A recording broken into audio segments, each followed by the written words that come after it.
We're giving you a free 30-day trial of Prime. Free delivery, award-winning TV, exclusive deals, and more. Click the link in the show description for more information. Welcome back to the Dadlife podcast. I went over to my friend Ryan's house to record this podcast episode. We sat in front of the fire. We sipped on whiskey. Here's our conversation. Why are we friends? I remember, so we've been friends since Christmas or New Year's 95, 96, right? Yeah. Was it 95 or 96? I was talking about this today with someone at work. I don't remember how we got to your house. We were drunk. I remember seeing you riding around on your bike with a lunch bag on my head for some reason. But I don't remember meeting you then. But somehow I ended up at your house chatting with you for hours in front of your house. Yeah, I remember that too. I don't remember that so well. I don't remember what led to that. Yeah, I don't know either. It was love at first sight. I knew you'd love me at one point. It's taken almost damn near 30 years, but so yeah, because we've known each other since then. So we've been friends for 28 years. Well, next year will be 30. New Year's. Yeah, next year, New Year's. Yeah, so like a year and a half. It'll be 30 years. Yeah. Not even, like a year and like 2 months, 3 months. That's crazy, because like... I just got a vision. I forget, did you have a truck? I remember you were trying to get it going, and we attached your truck to my car. Yeah. And I was pulling your car down the street, and I remember stopping at the stop sign. And I rear-ended you. You're like, I didn't expect you to stop. Yeah. Yeah, that was my black little Datsun or whatever. Did it ever start? No. Kind of like half my cars.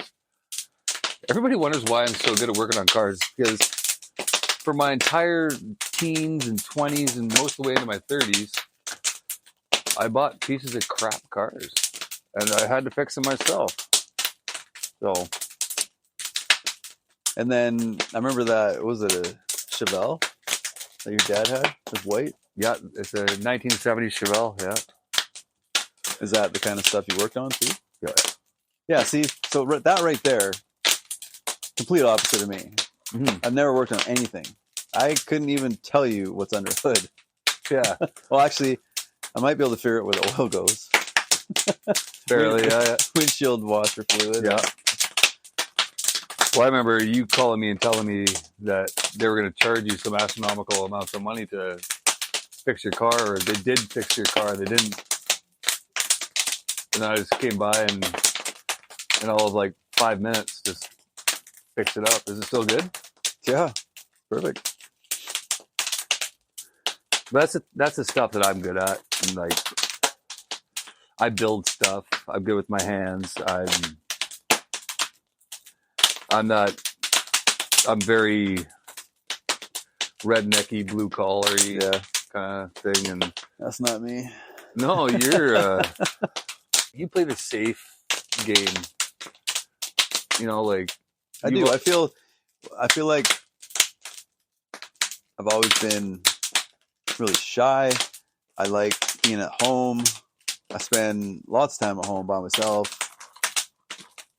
I don't know. Yeah, you are shy until like you're shy. I feel like you're shy around like new people and everything like that. Yeah, definitely. But like we've had like over the last 30 years, we've had some great conversations. But you also got to remember, we didn't really talk for. I mean, we talked here and there, like happy birthday on Facebook and stuff, for probably what 10 years. It was that long. It was a long chunk. So was that when? So what year? When did you move to Alberta? So I feel like because I was at my grandpa's house.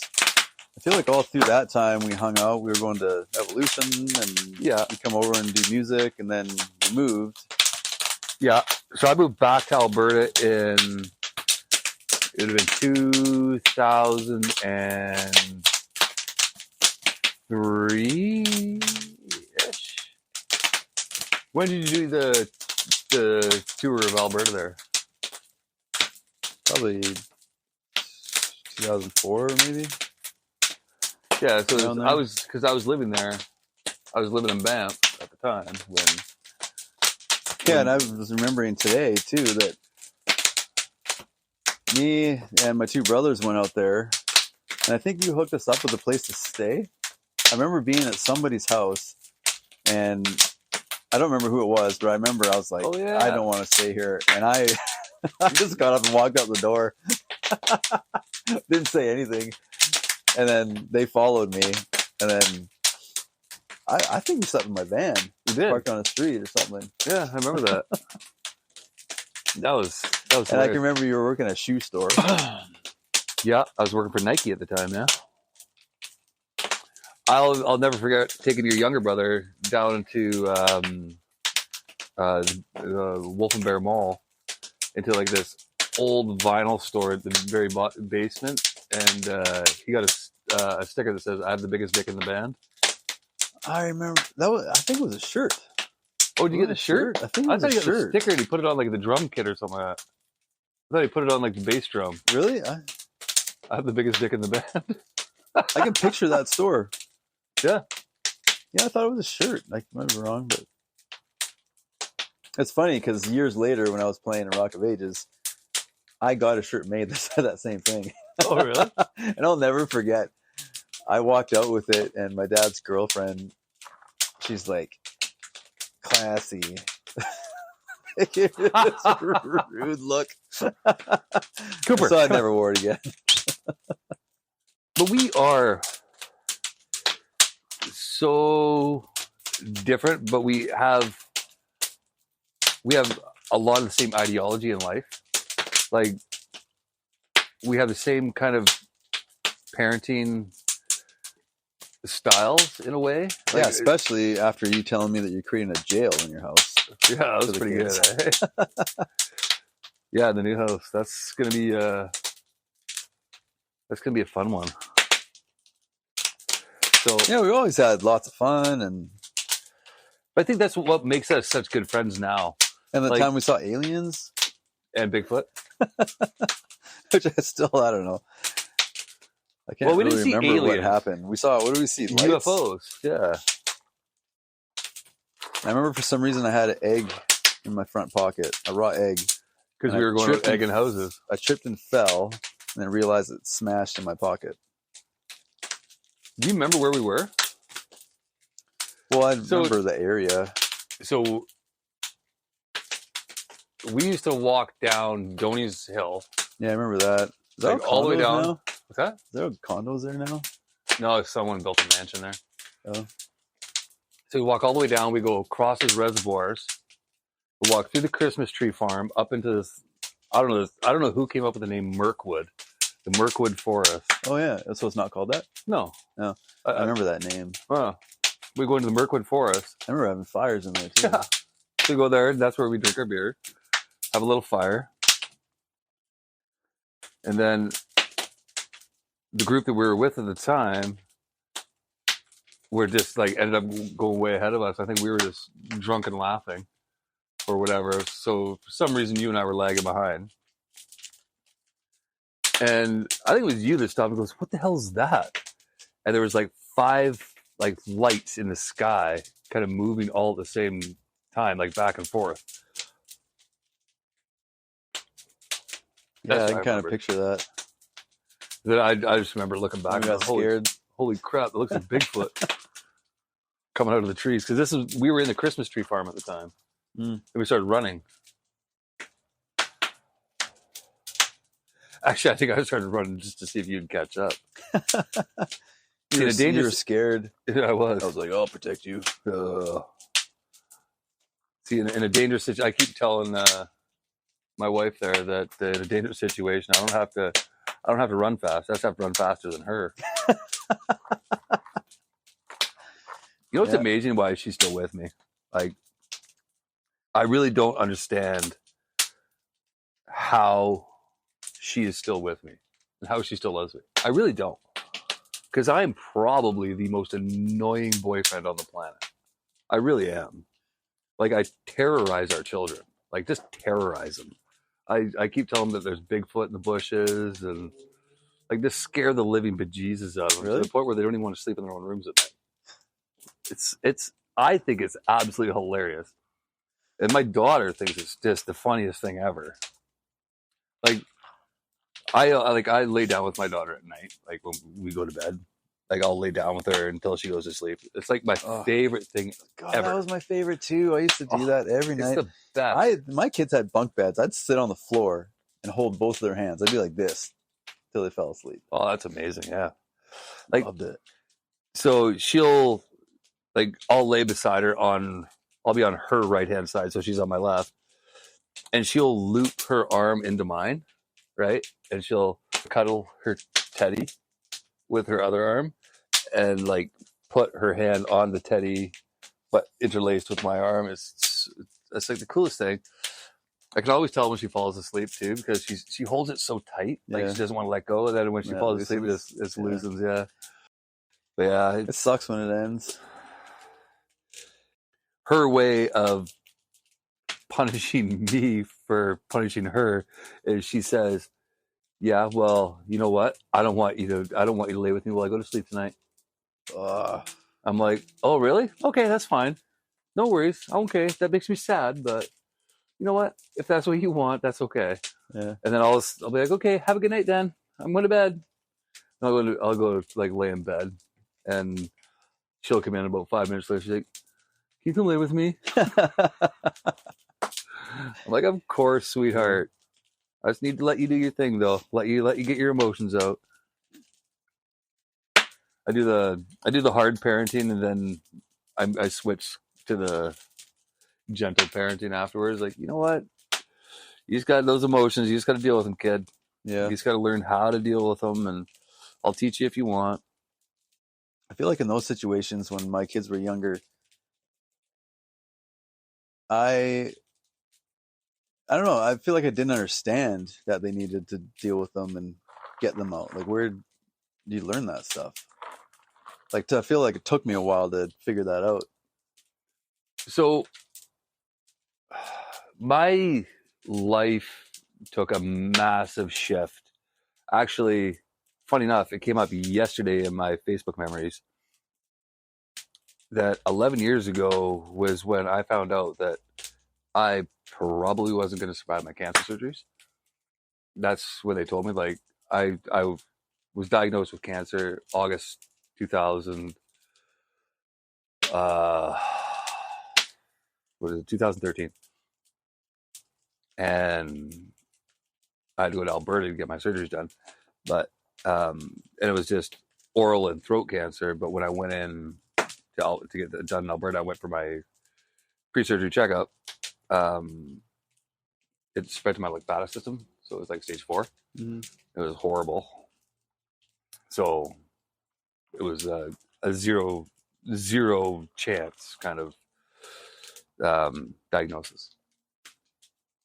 And so going through that, like 0 chance of surviving. Yeah, like I wasn't expected to survive the surgeries. Really? Or yeah, if I did survive the surgeries, it would be like you got like 6 months after kind of thing. Like, say goodbye.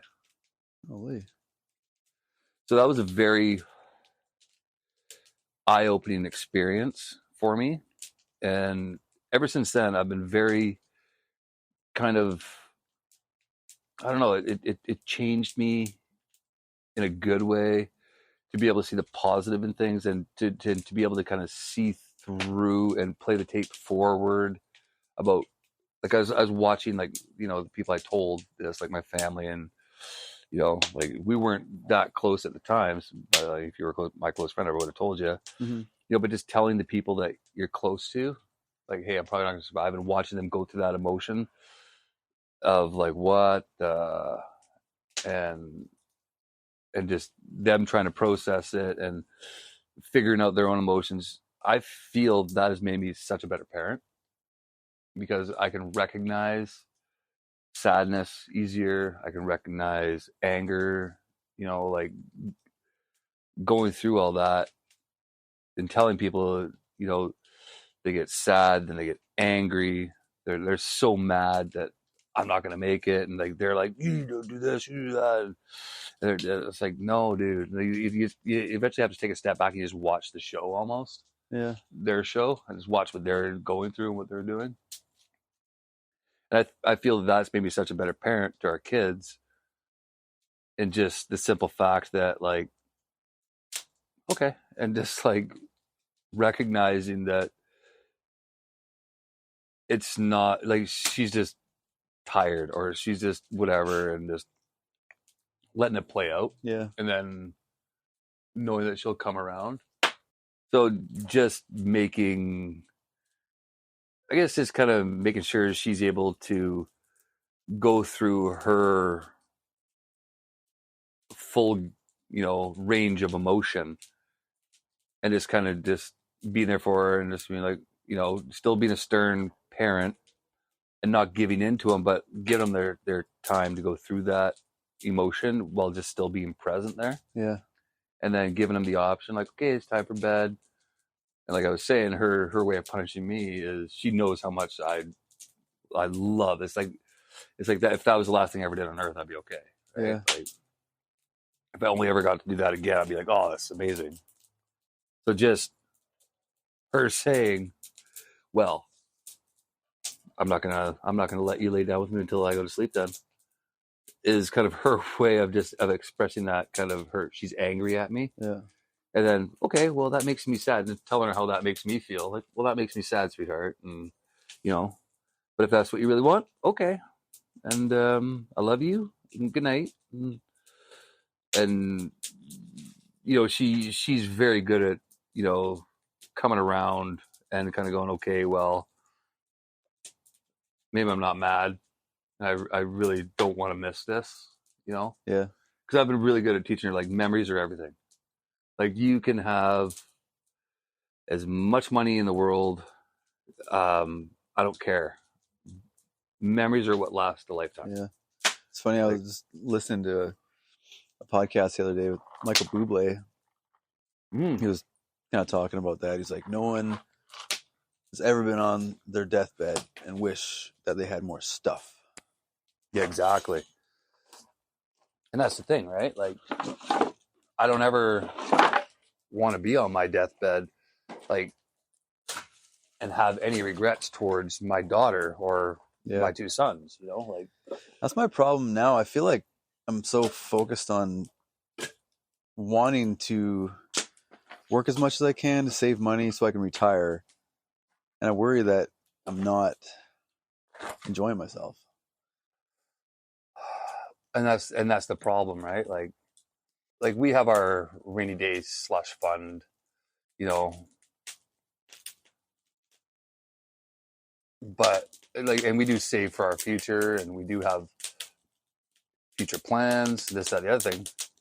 But at the same time, I don't need to have that $1 million in my bank account. Yeah. I don't. What I need is for my kids to have,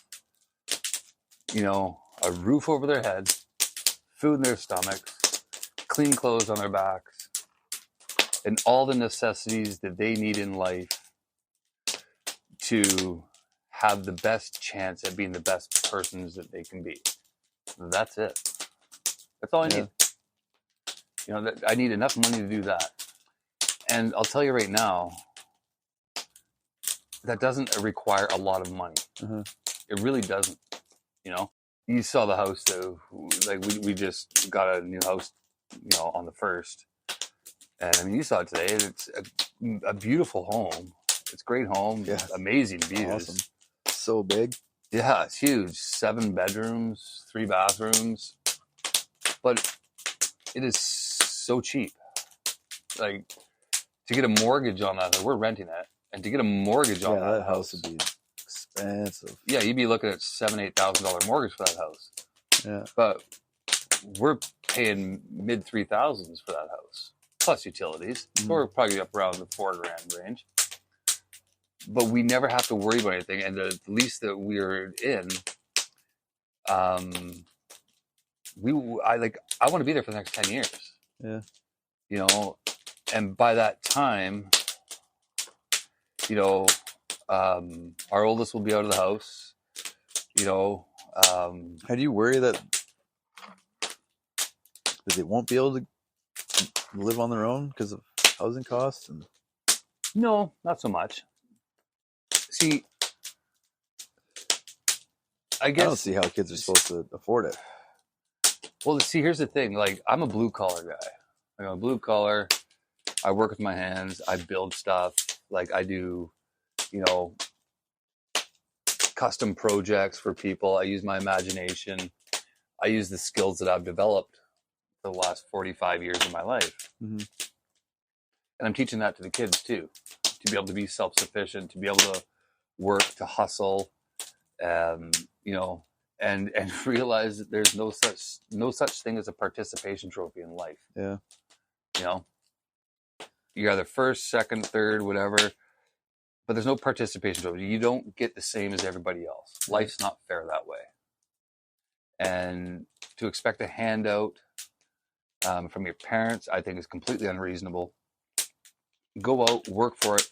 You had to work for it. I mean, at 16 years old, you were on your own working.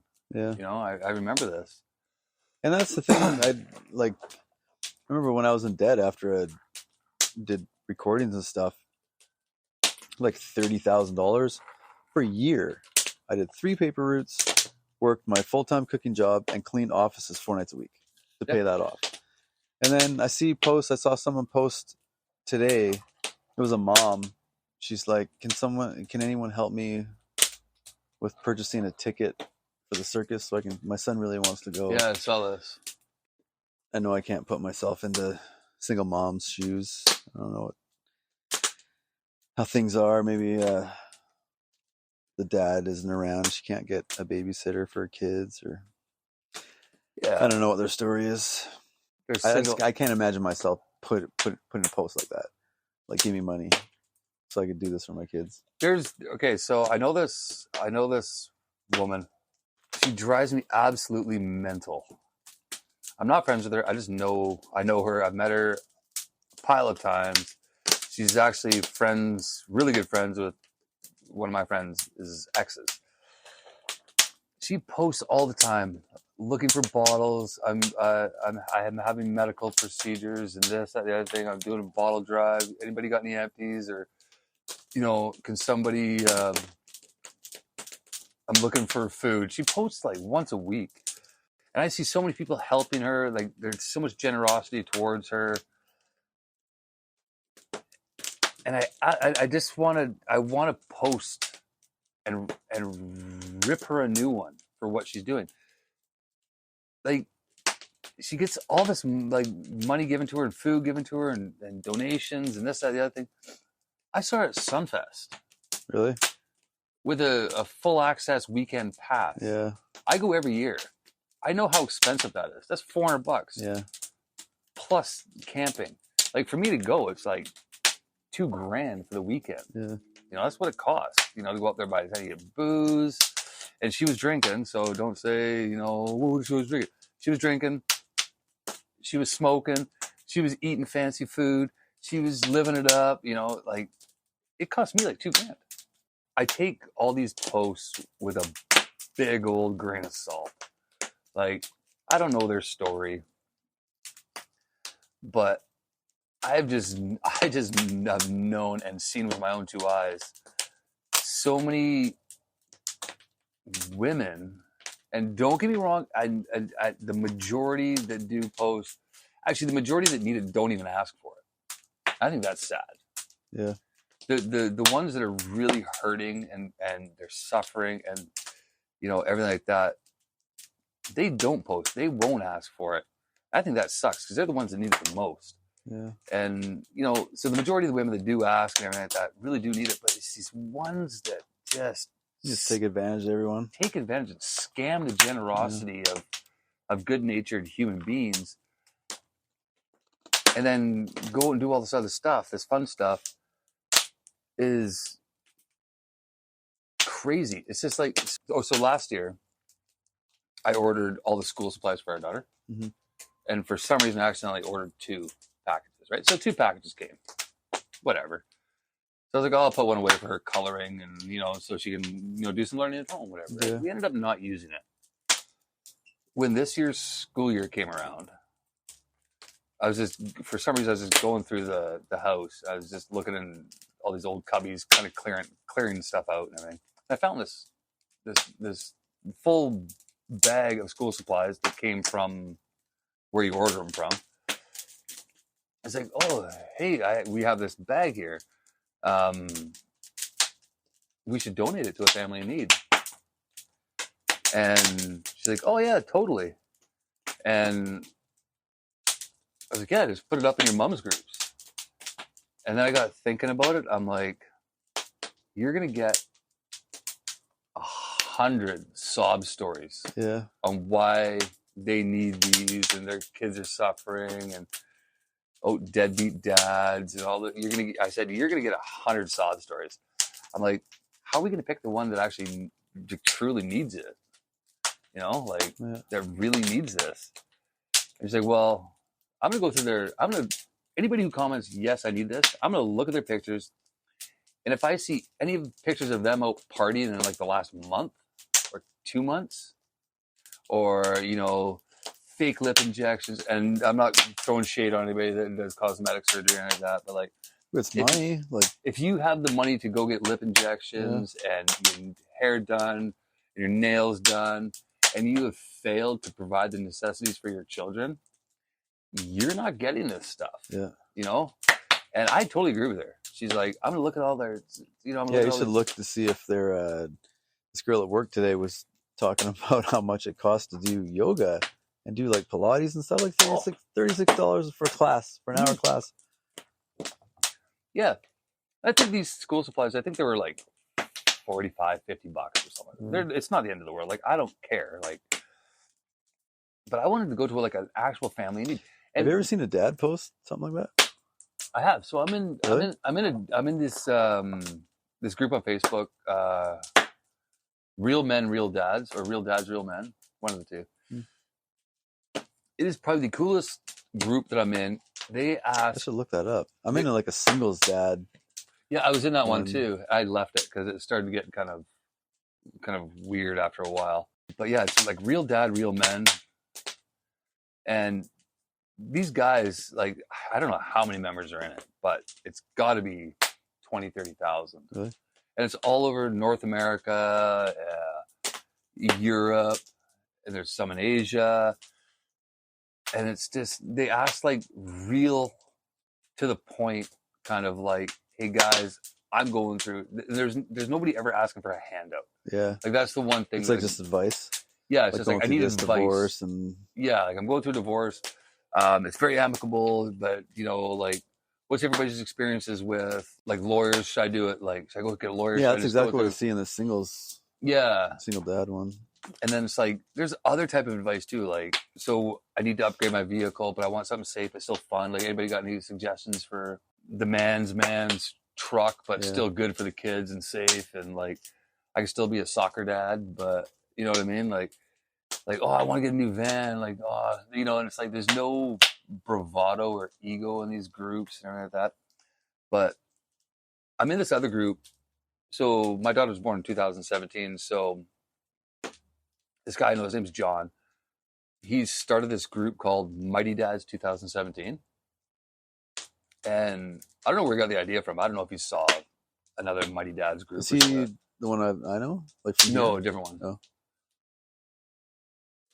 So his daughter was born like within a week of mine. I can't remember which way, but I met him at the hospital.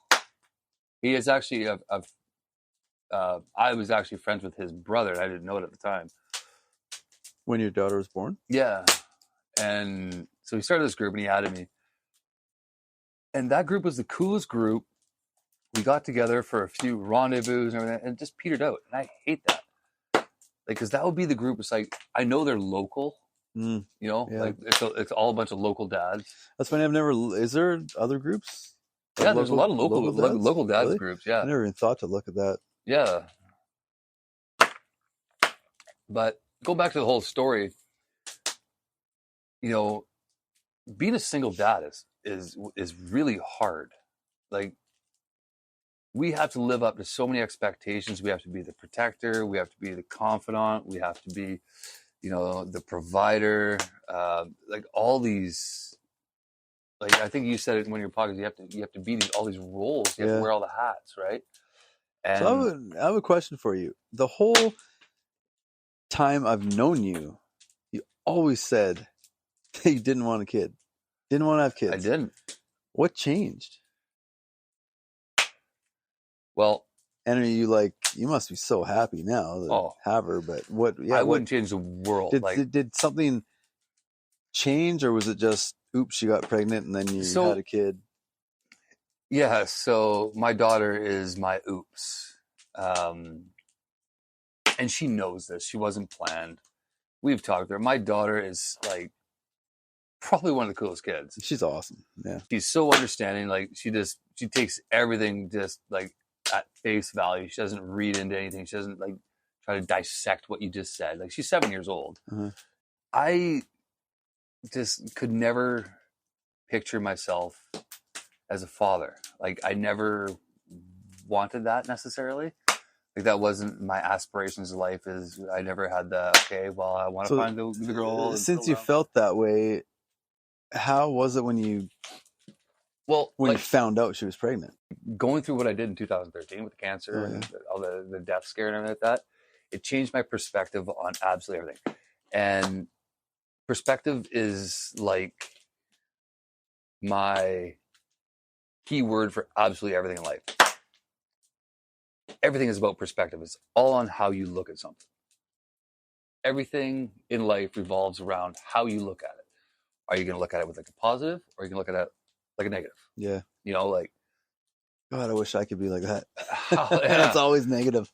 Always is the negative. In this day and age, with the doom and gloom that we're forced fed by the government, by the social media, by the media itself, by our friends, family, we're just force fed negative shit, right? Mm-hmm. And I made a choice when I woke up from my surgeries. I was ecstatic, and I was like, I'm never going to be negative again.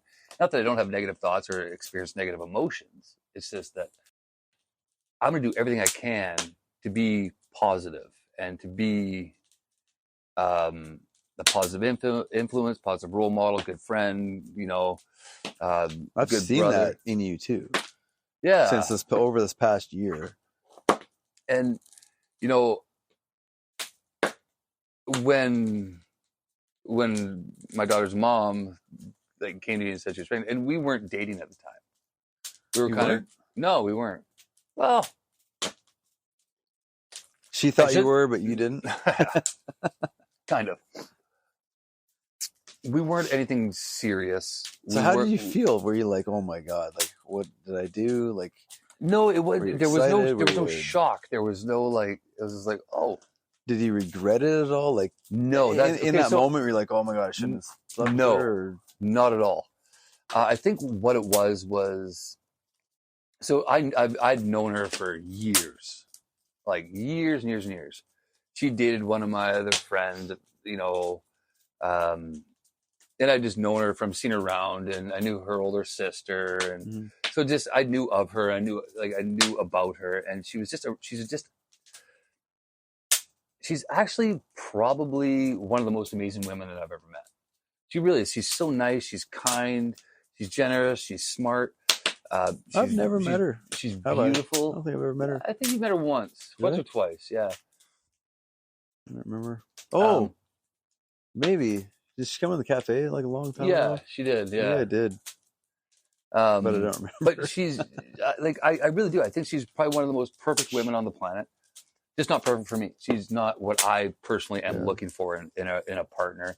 But I have absolutely nothing bad to say about her. And I actually said this on our last podcast, that last episode that we did together. Yeah, I said the same thing. Like, she's just an absolute phenomenal human being. We have a great time together. Like, there's no animosity. Did you guys date after we did? She told you? So we stayed together for about, so after we found out we were pregnant, we were about 2 years. Oh yeah, let's get back. How did you feel when she told you? Yeah. I knew, like, I felt, how do you say it? I felt safe because I knew who she was, and I knew she would be an amazing parent. You know what I mean? Yeah. It was like I felt like, okay, Like your daughter would grow up and be like no matter good. what, she would have, even if like, and I don't want to say I ever would because I never have. Like even if I bailed on the kid, that kid would have like the most amazing upbringing with her. So I felt very like when she told me that she was pregnant, I was just like, it was a surprise. Like, oh, what? But Was she excited? she looked at me to find out if I was excited or not, and she kind of did that, her hands up, like, well, Yeah. like, are you what? I said, "Do you want to keep it?" He's like, "Yeah, I think so." I'm like, I said, whatever you decide, I'll support it. Yeah. She goes, well, what do you want to do? I said, I want to support you. And if that means raising an amazing child, I'm going to be with you every step of the way. I said, I will not waver or falter. But ultimately, this is your body, your choice. And I am absolutely excited as hell to see what this next chapter has for us. I said, if you want to do it, let's do it.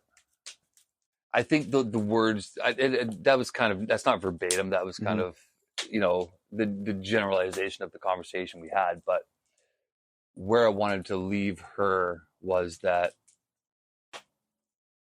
no matter what happens, I got your back. Yeah. Like if you're not ready for it, cool. If you are, let's roll. Let's ride. I'm here. Let's go. And, there's always the trials and tribulations of a new relationship because, I mean, we'd only been kind of hanging out and kind of seeing each other and kind of fooling around, I guess you could say, for a few months, like a couple months. Yeah, God, that's no time at all. Yeah. Yeah, so sorry. And then you guys dated. How long did you stay together after you found that out? Like you were still together when she was born? Oh, yeah. Yeah, we were together when she was born. We were living together and everything like that. Yeah, it was about 2 years. And then when we decided to separate, like when we realized, hey, we're not meant to be together. It took probably, a good couple, well, probably about a year where there was like, you actually are just a really, really good friend. And I am so happy. How did your daughter handle it? So I remember when me and the kid's mom split up and I moved out. Well, I stayed there for a year after, but when I finally moved out, that first night, the kids FaceTimed me and they were crying, asking me when I was going to come home. I remember the first time they came over to my house for the weekend, my oldest wouldn't come out of the car for like half an hour. And then she finally came in and then hid in the closet. My daughter was just about a year, because we stayed together through pregnancy. Yeah. So she was about a year old, just over a year old. So she had no concept. So it's all normal to her now, like. Yeah. And does it bother her going back and forth at all? It's starting to. She wants to spend a lot more time with me. And how's her mom feel about that? Does she like? Do you? Is that possible? It is. Oh, 100% is. Yeah. If I really pushed it, it would definitely be okay. She's already, they've bought a house. They're he's worked on his career. Like they're very stable. I got out of a bad relationship. I was single for 2 years before I met this one, and I was rebuilding. So it was like it's not that I didn't want her. It's just that I really wanted to have my act together before I, got her more. not saying my act wasn't together, but I wanted to be that financially stable and financially responsible and everything like that. So, now that we got this new house and everything like that, it the questions are going to be coming. Hey, I kind of want to have our daughter more. Mm-hmm. And I don't think there'll be a problem. Fine, yeah. Yeah, I don't think there'll be a problem with it. The one thing I've always been very, very conscious of is I will never, ever talk bad about her mom. Mm-hmm. I don't care if somebody has a gun to my head and tells me to say something negative about her. I won't. And that's because when I grew up, I was forced into situations where I had to say negative things about my father. I was forced into saying them by my mother. And I will never in a million years put my daughter through that. I'll never put her through a situation where she has to choose. Ever. Yeah, I wouldn't either. No way.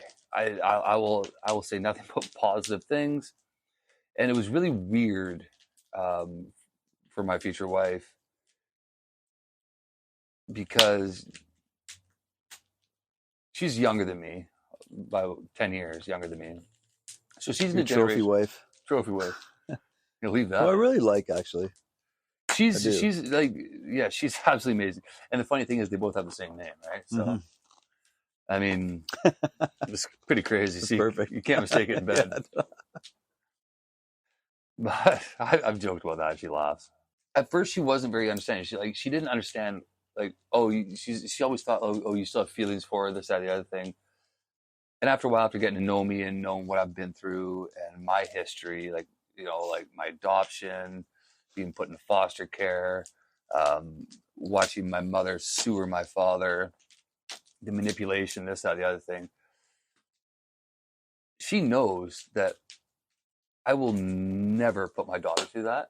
Yeah. And if that means that I have to speak highly of my ex at all times, I will. I don't know. I think that's so cool. I was chatting with my friend today on text and telling her, last night I was at my kid's mom's house, sitting on her bed, me, her, and my daughter, hanging out, talking.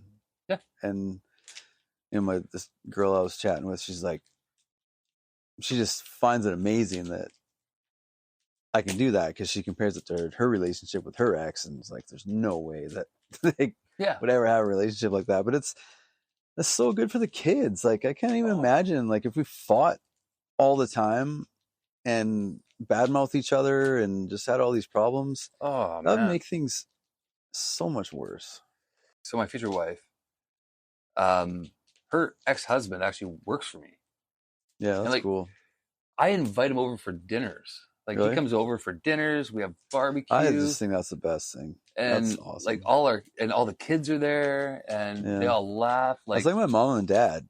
They talk on the phone. They go to movies together, and that's so cool. But it bugs me that I had an ex-girlfriend, and it just bugged her so much. She'd always be like, "Oh, you guys should get back together." And, I can't. No, no feelings at all. It's just get along, make things work, But see, the thing is, I absolutely hands down love my daughter's mom. Yeah. I really do. But I don't love her romantically. I love her platonically. Yeah. You're a product of the environment that you're raised in. Yeah. That's what you are. You're a product of the environment that you're raised in. And I am until they get to junior high. If you were raised in you know what I mean? In a household that was stable. Yeah. Good head on your shoulders. I think both sides of the table were stable. You know what I mean? One side can be stable and the other side can be off their rocker, and that's going to affect you. But if both sides my big thing is, and this is what I told my future wife, the one I'm with now, about her mom and the reason why I do this. I said, listen, if my daughter's mom isn't 100%, that means my daughter's not 100%. Yeah. So it's my job, it's my duty as her father and as a man to make sure that she's 100% so that my daughter can be 100%. Because if she's floating at 50, she's only giving 50% to my daughter. That means my daughter's only 75%. And that's But unacceptable. how do you, like, if you guys aren't together, how do you? I call her. Hey, how's it going? Do you need anything? How's things? Like, what can I do for you? What is there anything I can do to make your life easier right now? Like, Does she want help from you? no, she's never asked me for help. We don't do child support. There's no child support. There's no alimony. There's no nothing. I always say, what do you need? Do you need anything? Like, literally, I call her every week. I'm like, hey, how you doing? Like, like, how's things? Like, you okay? Like, how's your car? Like, I do the brakes on her car for free. Like, Really? I'll do all the repairs on her vehicles. Like, I make sure that, like, I try to make sure that she has no stress in her life. I want her to be stress-free so that she can focus that energy. Like, she feels safe. Like, she's like, Ryan's got me. He's got me. And but is it your, like, since she's with somebody and you said they live together? Oh yeah. And like, what point is it not your responsibility anymore? It's gonna be my responsibility until the day my daughter dies. And that's you it. Doing that. Do you think it bothers her boyfriend? I don't care. That's the right answer. I don't give a. That's a good answer. I do not care at all if it bothers him, because he's a great guy. Yeah. I really like him. I have a lot of respect for him. A lot. But at the end of the day, he is not her dad. Yeah. He is a great father figure. And he is a fantastic father figure. I give him kudos. I give him a Father's Day card. Like, thanks. You really? Yeah. Thanks for being. So does he? He doesn't have kids? They have one now. They have one together now. Oh. But he's a great guy. At the end of the day, that's my daughter. Yeah. And I don't give a flying hoo-hoo what he thinks about me raising my daughter. Yeah. Because I'm doing what a man should do, and that's owning up and manning up and taking responsibility and taking care of something that you decided to raise together. And when her and I said, we'll do this together, that's it. Yeah. That's such a good answer. I don't care what he thinks. Yeah. So how old is their kid? Be 2 on January 1st. Oh, nice. And did it bother you at all when you found out that they were going to have a kid? No. He is a phenomenal human being as well. Yeah. Like, those two are meant to be together. Like, they are great together. And that's cool that you can see that. Yeah. And on Christmas, I go in, they have Christmas presents for me, and I have Christmas presents for them. That's so cool. That's exactly how it should be. He's like, hey man, you want a beer? So cool. And he's like, I invite him over all the time, but he never comes over. Like, they're really busy, and so, like, I don't take it personally, but it's like, I have an open house and an open door policy to them. Like, if she ever called me and she's like, I'm stuck. Like, yeah, okay, I'll go pick your kid up. Yeah. Like, it's not my kid, but I'll go pick your kid up. Yeah, sure, I'll go pick it up for daycare. Him up from daycare, not it. But that's what it's supposed to be. That's what, when you have kids, that's what you sign up to do. You have to switch from being a boy to being a man, and not just being a man to raise your kid, but being a man in life and changing your views. And when you say something, you're going to do it and own up and man up.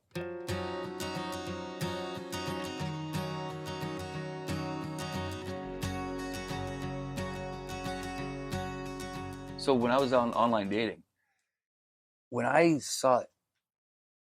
even heard the first tiny little smidgen of hint that they were trashing their ex, it'd be bye immediately. Immediately. See you later. Bye. Oh, you got a deadbeat ex? Yeah. Well, I bet you don't. What part of it was your fault?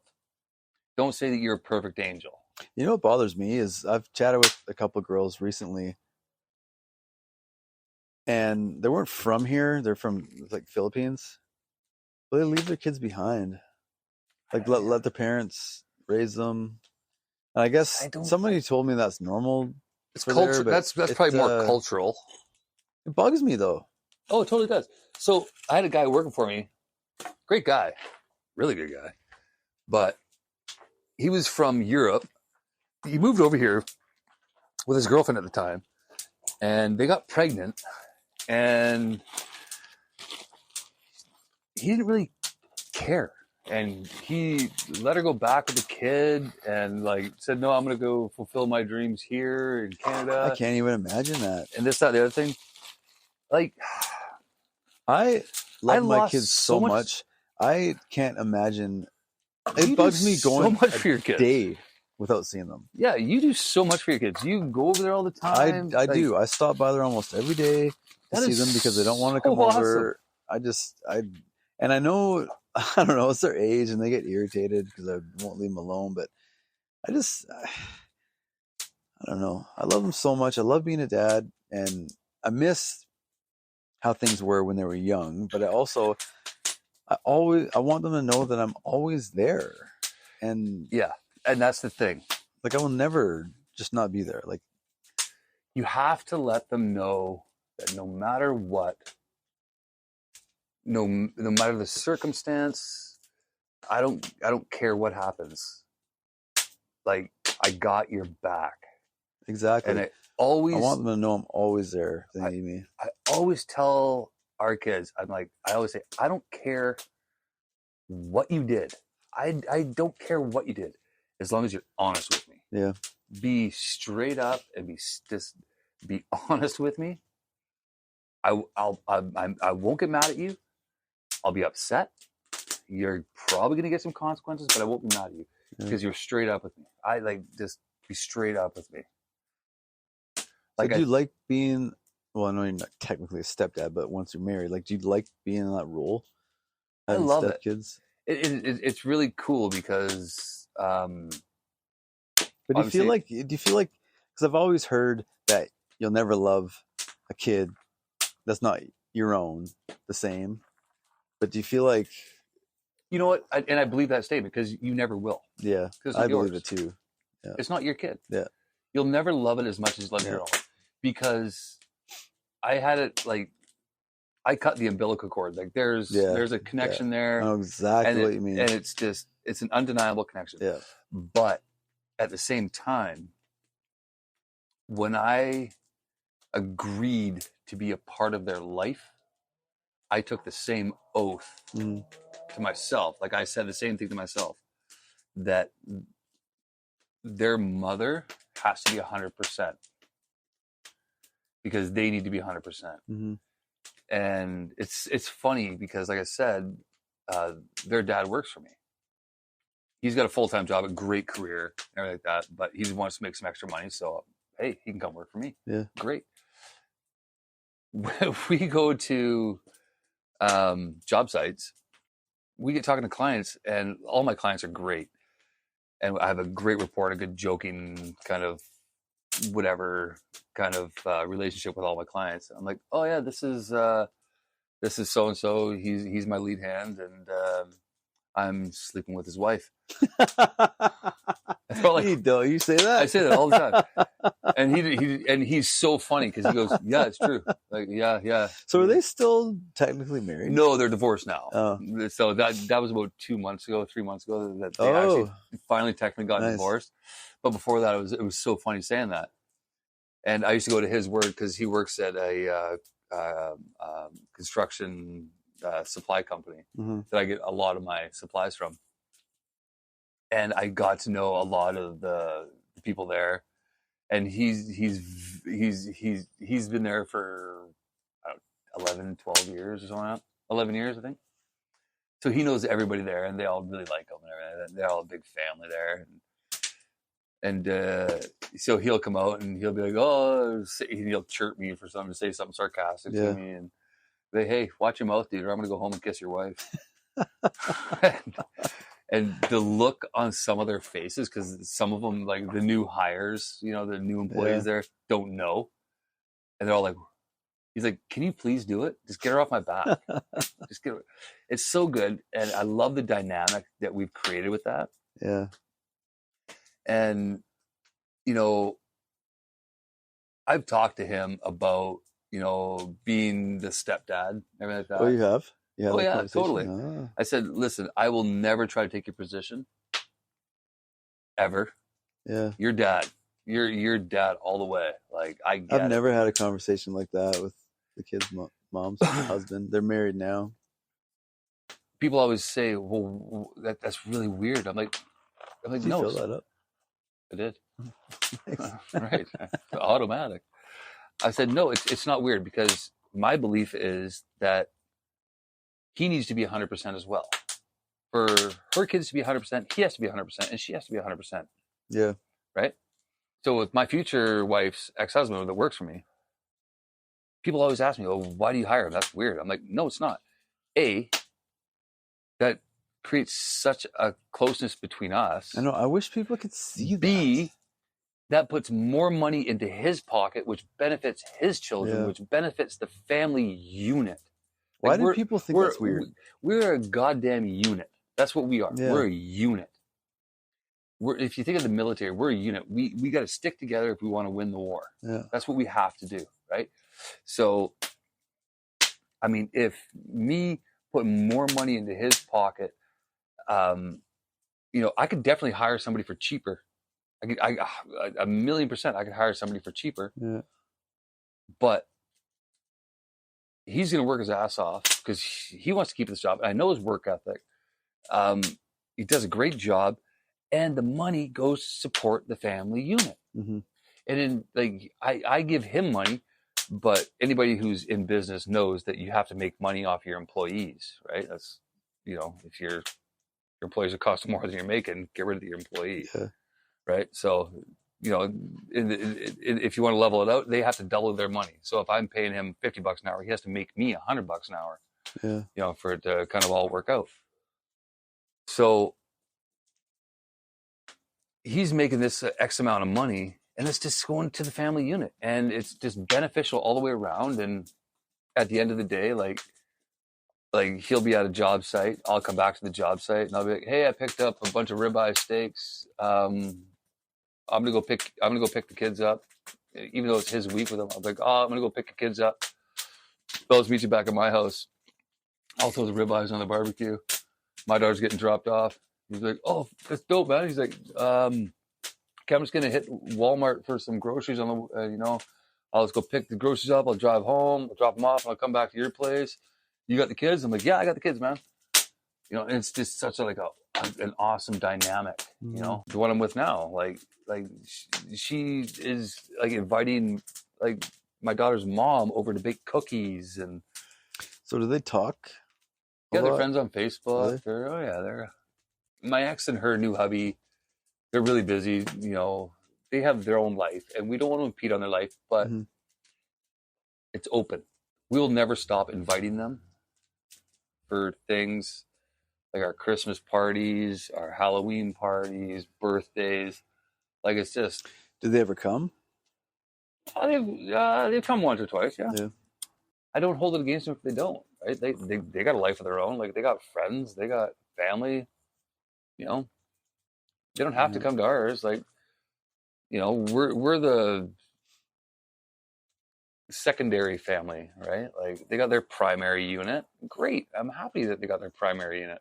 Yeah. I mean, that'd be like, if our unit, our family unit got invited by them to go over for a Christmas party, but we already had something planned. It's like, sorry, can't make it. Like, no hard feelings, man. Yeah. But you're always invited. So does your daughter, does she love having another sibling? Loves it. Yeah. So my daughter's actually said to me, "I really love how you always try to include mommy and so into all the plans. She's like, you always try that." She's like, that's so cool that she recognizes, can see that. Yeah. At that age. And she's like, "Mom never, asked to include you. But you always want to include her. Like, I hear you talking with X about making plans for parties and stuff like that. No, should we get our daughter's mom? Do you want to invite them?" Yeah, let's do it. Actually, it's her, like the new girl, the trophy. The trophy. We're gonna call it trophy for now. It's trophy because she's so hot. She really is. Like, she's so hot. She's the one that usually asks, like, "Hey, do you want to invite?" God, that's so cool. I'm I like, need yeah. somebody like that. I'm like, yeah, hell That's yeah, so cool. like, bring them. She's like, "Oh, do you?" She's always like, "Oh, do you mind if I invite her over to bake cookies?" That is like, to me, it's just so mature. But she wasn't like that at first. It took a while for her to get to that point, right?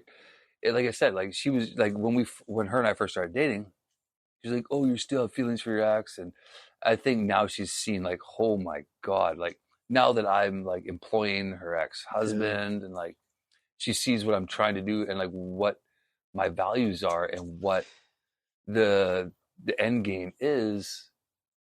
She's like, oh my God, that the kids are going to recognize this, and the kids are going to grow up going, oh my God, mom and stepdad here had dad over for ribs and steak, and like, we used to all hang out, and there was no animosity. It was all laughter.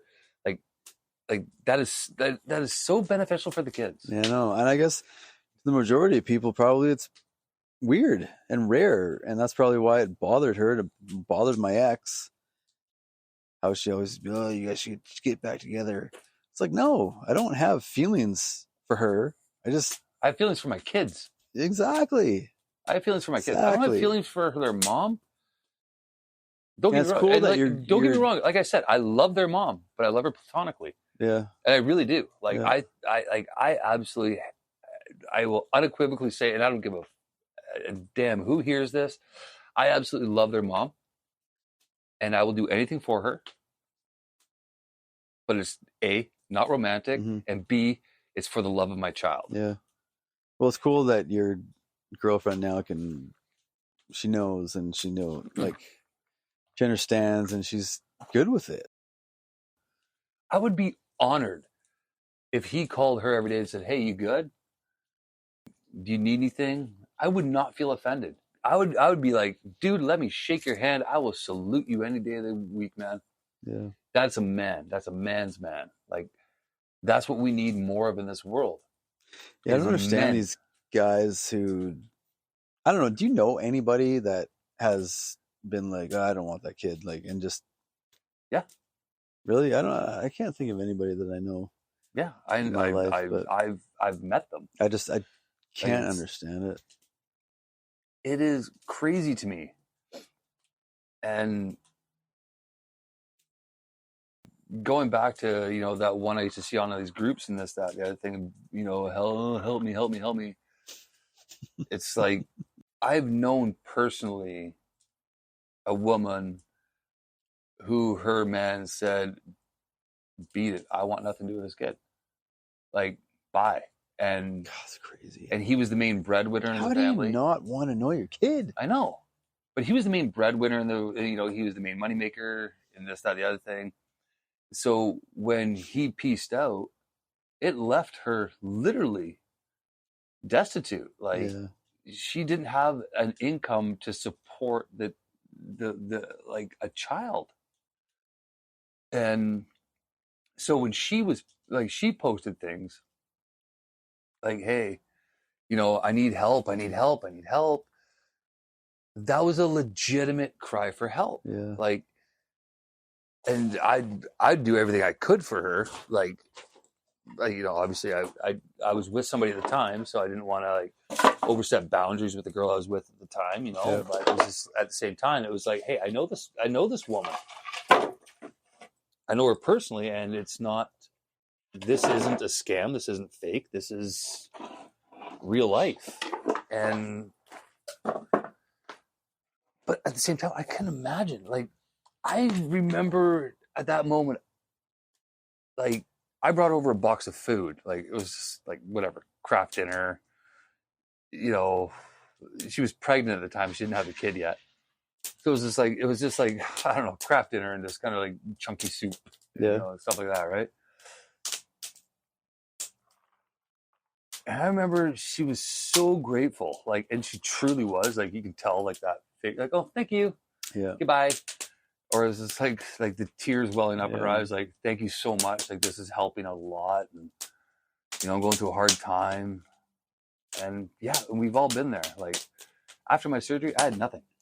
I had no car. I had like 2 or 3 pairs of clothes. I had no jewelry. I had no phone. I had nothing. Like, I was toasted after my surgery because I didn't think I was going to survive. So I sold everything. And You actually thought you were going to die? I did, yeah. I had to make my peace with God. That's a hard thing to do, by the way. To like truly make your peace with God. Whatever God you believe in, it's fucking hard to make your peace with God. It's not just, hey God, hey yo, big guy up there, I screwed up a couple times. Can you forgive me? Like, to make your true peace with God is like face death and kind of be like okay with it. God, I believe I didn't even know that. I didn't know, like, I obviously knew you had cancer and you're going through that, but I didn't know, I guess, how serious it was. I forget how serious it was, actually. Like, I've just moved past it and I've made my, I've dealt with it. And made my So, peace can with I it. ask you, after having this cancer, why do you still want to smoke? Because I am an absolute idiot. But isn't, like, that going through that, like, did you stop at all? Mm-hmm. I quit for 5 years. 5 years. No, I quit for 3 years. 2016. And I got with this girl who was an absolute heavy drinker and smoker. And I just remember sitting outside with her one night, and there was a big party going on. She had all of her friends over, and it was a great time. I was like, oh man, I missed that. I missed the taste. Yeah. And I just remember looking at her friend Shannon, and I'm like, hey, give me a puff of that. I just want to taste it. I love the taste. I just want to taste it once. And as soon as I had that taste, it was just like, oh. You didn't regret it at all? Oh, I totally regretted having that taste. Do you? Do you still, like, now regret it? Now I do, yeah, because then it was just like, I didn't have anything after that, but that put the bug in my head. Yeah. And I was fine. I didn't crave them, didn't want one or anything like that. But all of her friends smoked. Ugh. And I remember I hated the smell of it, but I loved the taste. Man, there was nothing like. My favorite time was getting up at. I've always been up I've always been an early bird. Like, I'm always up at 5, 4:50. I was up at 4:15 forever. Then I started getting up at 5 now. But the best thing ever was grabbing a cup of coffee and a cigarette. Come sit outside, heater on. It's all cozy, and you got your hoodie on, and just having a cigarette and a coffee. So, do you ever worry about it making things worse?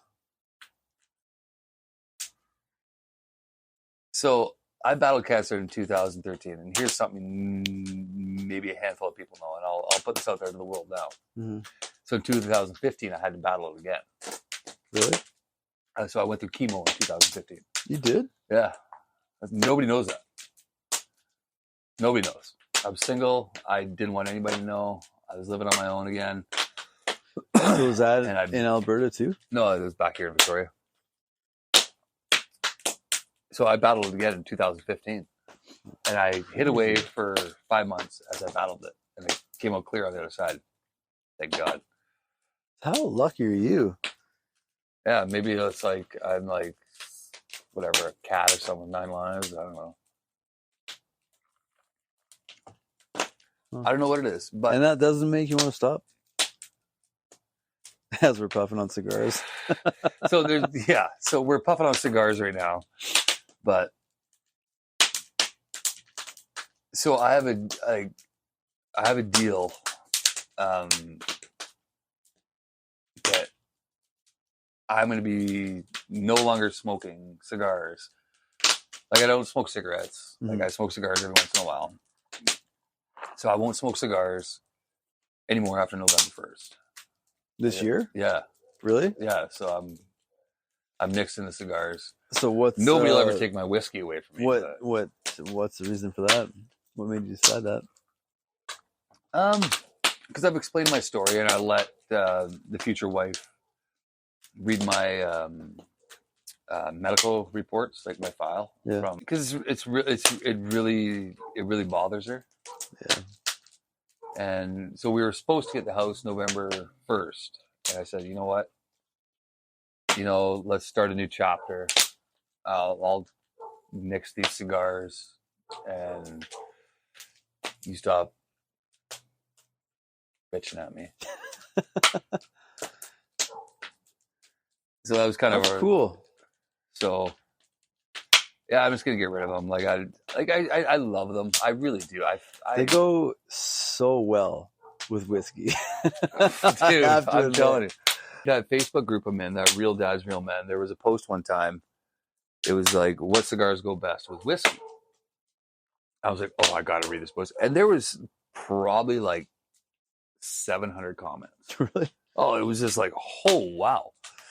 And most of these people are in the U.S. So most of the members of this group are in the U.S. So in the U.S. they have a lot better whiskey. They have like Kentucky bourbons, and they get a lot of like different whiskeys and stuff like that. So they're like, oh, this whiskey with this cigar is really good. This pairing is really good. So I started going off of that, and I've been a Scotch guy for 30 years. I love my whiskey. So do you kind of just want to once in a while have a whiskey, have a cigar? Yeah, like me. Like I don't have it every single day. Sitting here with you, enjoying a whiskey, having a cigar, it's like nice, but I don't have to have it every single day, all throughout the days.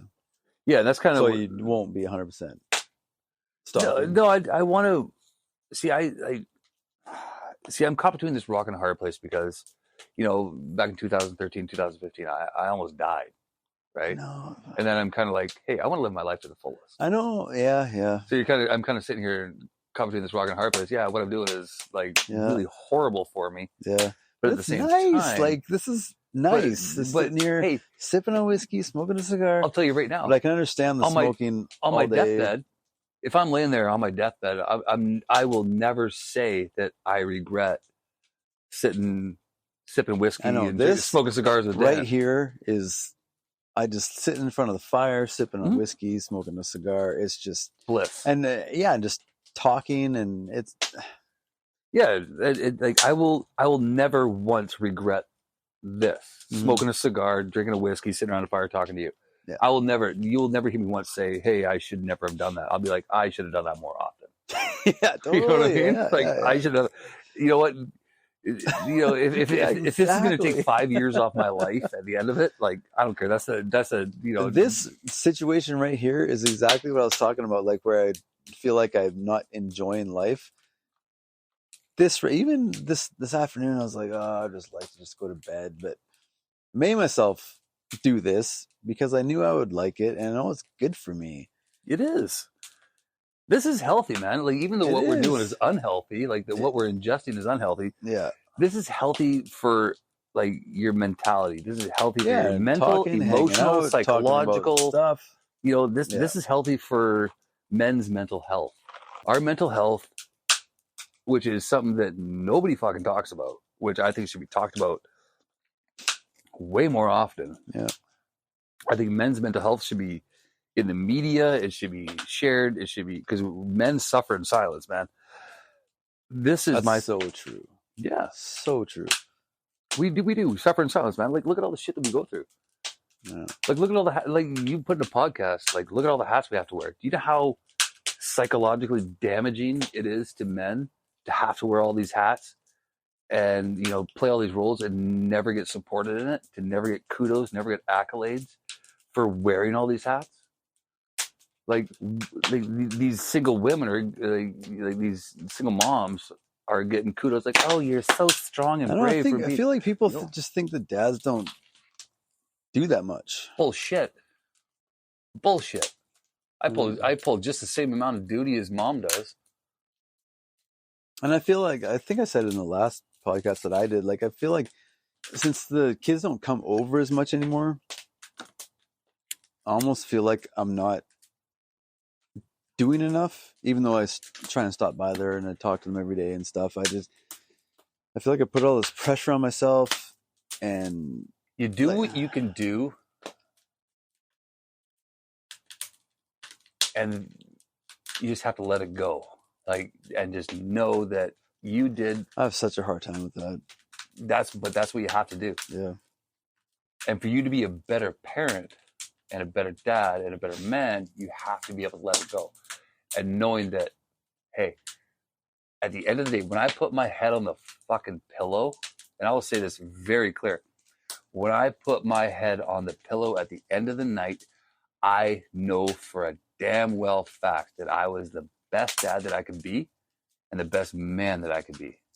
I have all this guilt in my head, even sitting here with you. I feel like, because it's not my night with the kids, I feel guilty for enjoying my time without them.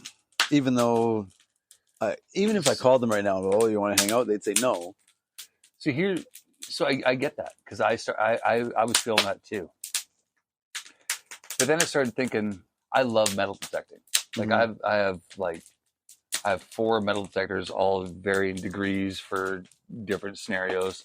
Like, I'm really into it. And my daughter absolutely loves it too. And I started feeling so guilty going without her. But that was my mental checkout. Like, I checked out.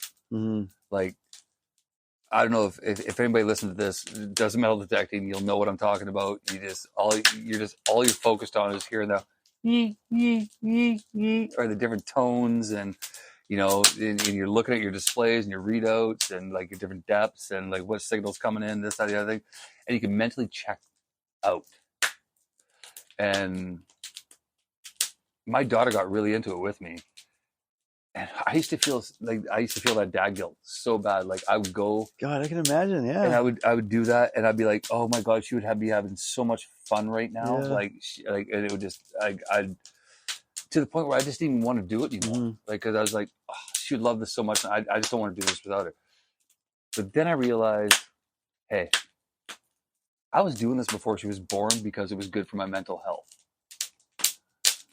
Because it was good for me to be able to check out, to be able to stop and realize that, hey, my daughter is in a safe place right now with her mom. Yeah. And just realizing, like, hey, her life is my responsibility, but her immediate care isn't my responsibility right at this very second. And I need to take care of myself, because if I'm not 100%, how the fuck are my daughters going to be at 100%? My oldest, anyway, she totally wants to hang out with your daughter. We got to do it. We got to get them together. Well, yeah, invite them. Yeah. There goes dad guilt. Like, now you're doing something that you like to do, but also you're allowing them to be involved in something that you love to do.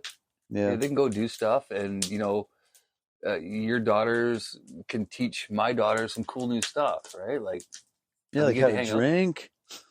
Sure, how to drink. I can teach her how to smoke cigars. There's a whole bar in my house, whiskey. Yeah, we gotta do that sometime. I'll have a fire, and I'll just sit here with my daughter, and I'll be like, "Hey, is there anything you want to talk about?" She's like, "No, I just want to watch the fire." I'm like, "Sounds good. Tell me if there's something you want to talk about." Yeah. And she looks at me and she goes, "Okay, well, Daddy, that goes both ways, though. You got to tell me if there's something you want to talk about." I'm like, "All right." And I always say, the first thing I'm going to talk about is how much I love you. She goes, "Dad, don't do that." She goes, "I know how much you love me." I'm like, "All right. So you just want to watch the fire?" She's like, "Yeah." I'm like, "Want to make s'mores?" She's like, "No. I know how much you don't like cleaning them up." like, kid, That's so funny. let's make s'mores. Like, oh, like, She probably bitched about it one time. because I did, yeah. I'm like, oh God, this is so annoying. I'm like, kid, no, let's. So my nickname for my daughter is Bug because she bugs me so much. I keep telling her, oh, because you're my little love bug. And Yeah. like, no, because you bug me so much. So I call her Bug, and she'll always be my little bug. And yeah, so it bugs me so much. Just I remember the one time it was in her hair. It was oh God, it was all over her face. It was everywhere. I'm like, oh God, I'm gonna spend like 2 hours in the bath trying to get this out of your hair. And, oh, it's the most annoying thing Yeah. ever. But what's so funny is being a dad. I look back at those most annoying things. I'm like at the time, I'm like, that was the most annoying thing ever. Like, I would give my left nut to recreate those scenarios. There's so many. Like, I would love to things- spend 2 hours in the bath with her. Yeah, yeah. Peeling stupid marshmallow out of her hair. I know. There's times where I think about now where I wish that I didn't get mad. I know. I Like do that situations too. like that. Like I wish. I feel like over the years I've learned to not let stuff bother me so much, but it took me a bit to get there. Like So- I feel like I used to yell all the time Yeah. and just Oh, I get that. I wish certain circumstances where I could go back and not react the way I did. Yeah.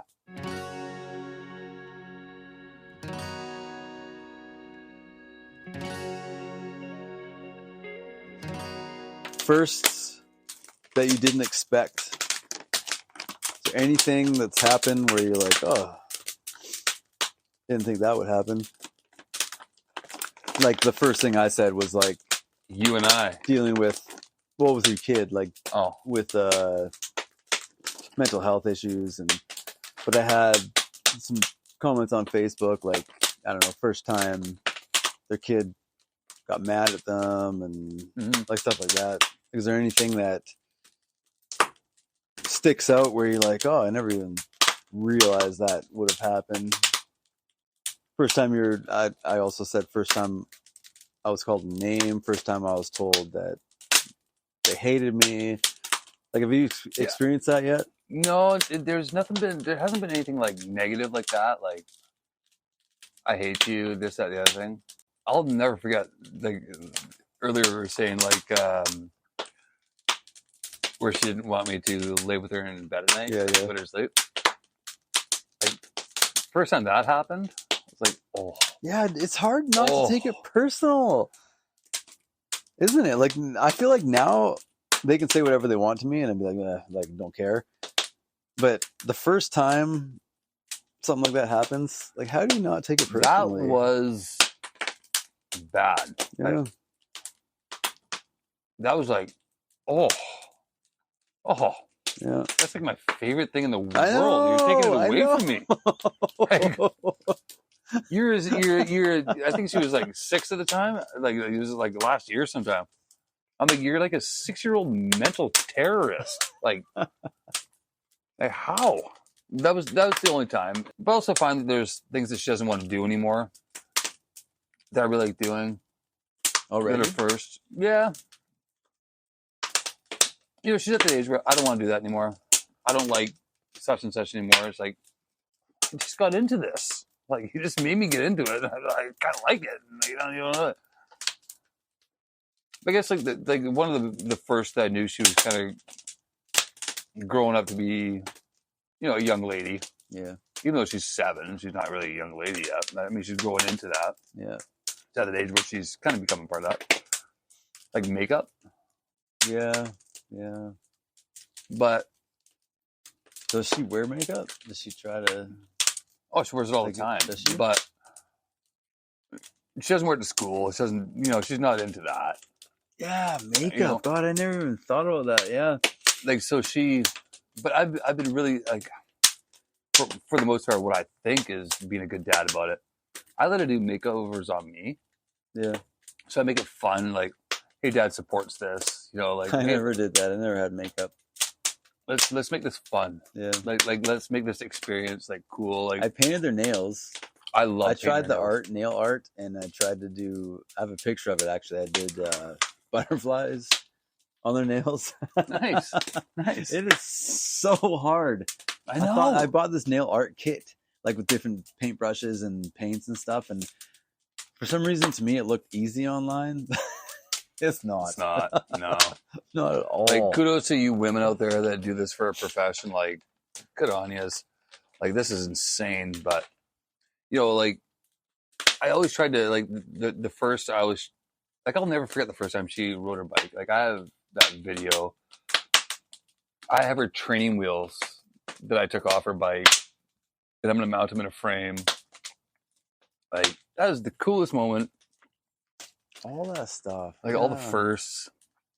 We should do an episode on the firsts that we experienced. We should. That'd be a long one. Yeah. Like I remember first time she walked. There's so many firsts. And I have like my daughter's gonna be 16 in March. She's gonna be driving. I just got her a book to study for learners. I've been saving up for her to do driving lessons. Like March, like that's coming up so quick. My brother's daughter, she's going for a road test, I think next Tuesday. They've been practicing all the time, and it's crazy. It's just. Are they practicing on Tesla? Flies. No, she bought her own car, BMW. Oh, that's right. Yeah. Time just flies. Being my daughter's birthday yesterday, I just remember, having flashbacks of her being born, and we had a futon in the living room, and she's born at nighttime and stuff. It's just crazy. It's been 13 years. 13 years. I know, eh? Where did the time go? One of the best memories I have was, like, I used to take her swimming every Sunday night. Like, from the time she was a baby. I take my kids swimming too. Oh, it was the best. Like, I always took Sunday nights where we used to go to the pool, the panorama pool. And I used to put her in all her floaties and swim rings and swim diapers and all this stuff. And it was a production every time we went. Mm-hmm. And like I used to hold my hand under her belly and get her to do the big arms, honey, do the big arms, and just teach her and put her in swim lessons. I used to be there. I used to be by her side, like, yeah, you do such a good job. And she's like, I remember one time she came up to me and said, Dad, I'm not doing a good job, so please stop telling me I'm doing a good job. And that's when I knew my daughter wasn't a participation trophy kind of girl. Like she was in for the long haul. Like she wanted to be the best of the best. And I was so proud of her for saying that. Like I didn't do a good job. I'm like, okay, well, do you want to do better next time? She's like, yes. I'm like, well, do you want to do better right now? She's like, yes. I'm like, well, let's go back in the pool. Let's practice. We left her swim lessons and we went right back into the pool. And we just, like, she's like, okay, I need to do this. She was like 4 years old talking like this. I'm like, this is unreal. And at the end of that swim lesson, and we went back into the pool, she's like, can you take my life jacket off? And we were in like the super shallow pool, right? Yeah. I'm like, you sure? She's like, yep, I'm going to swim. I'm going to swim. And I cried because I put my hand under her belly and she started, I was like, okay, big arms, like do what they taught you. And she's like, let go. And those words, I will never forget those words, let go. And I took my hand away and she, splash swam all the way to the end of that little tiny little. Oh, and I was like, that is the best shit ever. That is so cool. Then the first time she rode her bike without training wheels, I'll never forget. We were Brakelet at school, too, yeah. And I set the training wheels to like the highest level, Mm-hmm. So she could like teeter and totter and this, that, the other thing. And I remember I was like, you know what? You're not even using your training wheels when you're riding. Like they're actually kind of like they're stopping you from learning how to ride. So how do we take them off and all this, hold your seat? And she's like, okay. So we talk about it. She's like, don't let go. Whatever you do not let go. I'm like, I'll never let go as long as you don't want me to let go. And I was running in that awkward, that stupid, you're holding the seat down low, trying to run to keep up with the kid. And I just let go.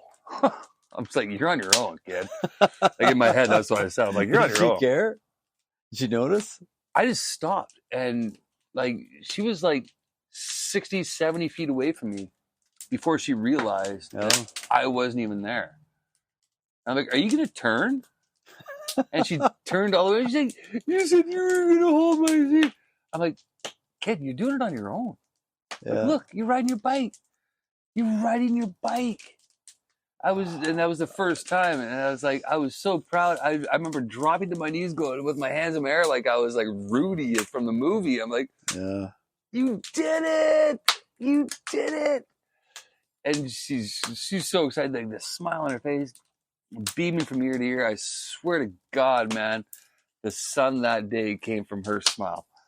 It was just unreal, just so, oh, man. That's so cool. I love those moments. That first, the first time are awesome. The first time she put herself to bed when she didn't want me there. Because she was like, I just want to do this. So many firsts. Yeah, I forgot about stuff like that. First time she grabbed me, like, because she knows I'm up so early.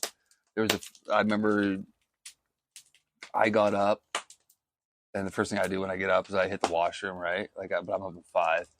She was already up, and my coffee maker is set for 4:45, so it's like made when I get up, right? I go into the washroom, and when I get back, she has my coffee. She poured it. She poured your coffee? She poured my coffee and put cream in it, because I only take cream in my coffee in the morning. And she messed it up so bad. It was like maybe like an inch of coffee with like 4 inches of like that so vanilla cool, creamer. though. And I choked that thing back. I was like, this is horrible. I'm drinking pure cream. And then I'm like, oh, thank you so much. And we went on the couch and watched whatever, Paw Patrol for however long. Yeah. I'm like, oh, I just got to hit the bathroom again, dump it down the sink, pour myself another coffee. You're like, stuff like that was like the coolest moments that you can experience as a father. And like, I often wonder what it's like for the mothers, right? Because usually the fathers, they get that experience of, like we teach them how to ride a bike. We teach them all the things that they can get hurt with, right? Yeah. Like, I did all that ride a too. bike, yeah, swimming lessons. It's like usually, the people that are teaching the swimming lessons are usually men. Majority of. Like, she had one swimming instructor that was a woman, but we teach them most of the things that they can get hurt with. The women teach them a lot of things that they don't. Like I never taught her how to wash her hair for the first time. Yeah, that'd be such a cool experience. Like, I did it, mommy. I washed my hair for the first time. I never taught her how to use like a brush on her own. Yeah, I remember I used to brush my kids' hairs after baths. I used to blow dry their hair and just brush and brush. Like an hour you spend there with like, and you're doing your best. You're taking a brush, you're curling it up a little bit, like blow drying like the brush. Blowing it through. Oh yeah, I remember doing that. I remember I was thinking the other day of my daughter sitting on my lap, and I could see her look on her face. And she's bringing her hands together, and she clapped for the first time. And I remember saying to her mom, like, oh my God, that was the first time she ever clapped. And I remember being outside one time, because she was born in March. And then I remember in the wintertime, we were outside. I was holding her outside, and I was like, I think this is the first time she's ever seen like nighttime outside. And see the stars. And I remember the first time camping. Yeah, camping. I said in my previous podcast too, first time I got to take him to a concert. Yeah. Like, I love that. Oh, I took her to the first hockey game. The first time hearing about like what type of like, I'll never forget my daughter listening to "Smells Like Teen Spirit." I was like, "You know that song? This is so cool." And actually, it was a couple of weeks ago. I was like, "Oh, we should listen." She's flipping through songs on my Spotify, and I was like, "Oh, we should listen to that song." Wonderwall Oasis. Oh, the best song She starts ever. singing along. I was like, "You know this song?" She knows all the words. That's so cool. Yeah. There's a lot of firsts for the kids, and then there's a lot of firsts that we have in our lives that I always replay that our parents were never there to see. You know, like our first beers. I had this conversation the other day about, because my youngest got drunk last week for the first time. She drank, for some reason, she decided to drink 6 shots of vodka and laying on the sidewalk puking and stuff. And we'll teach her whiskey's better. So she's gonna be whiskey the in a teacup. My daughter's counselor told their mom that for situations like that, don't get mad. Keep them talking like it's normal kid stuff. I did the same thing. I never talked to my parents about it. Like, I don't think I would have called my mom and be like, "Oh, I'm puking. Can you come pick me up?" My daughter did. She felt comfortable enough to call her mom, which I think is so cool. Yeah, that's awesome. Yeah, that's what you want. You want your kids to come to you, and that's the same thing. I keep telling my kids, like, I don't care what you did. If I have to hide a body, I have to hide a body. I don't care what you did. Be truthful. Be honest. I don't feel like my parents, or at least my mom, like, I don't feel like they ever did anything or said anything like to give me the impression that I couldn't call them. I just don't think I've felt safe enough to.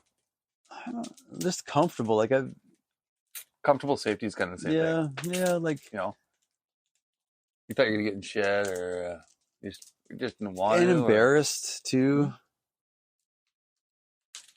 Like, there's still stuff that comes up nowadays where I'm like, "Oh yeah, I did this and that." And they had no idea. Well, I'm glad that our kids they tell us a lot. That's good. Yeah. You know, and they should experience things for the first time. Like, it's totally, like, it bugs me so much that they try pot and tries drinking, but I was almost the same age. Like, it's so normal. God, when we met, dude, I was 15 years old, you know, drunk out of my head, riding around on a bicycle. Exactly. So I mean, like, look at us now. Now we're mid 40s sitting here on a podcast. I know. I feel like I do feel like they got good heads on their shoulders, and I feel like they know what's right and what's wrong. Well, that's what I really instill in my daughter and my kids. Like, my biggest thing with my daughter is chewing with her mouth open. I can't stand it. You are 7 years old. You know how to use your lips. You know, chew with your mouth closed. Like, I don't want to see what you're doing. It's just gross. It's funny, the little things. Oh, God. I remember going through this too.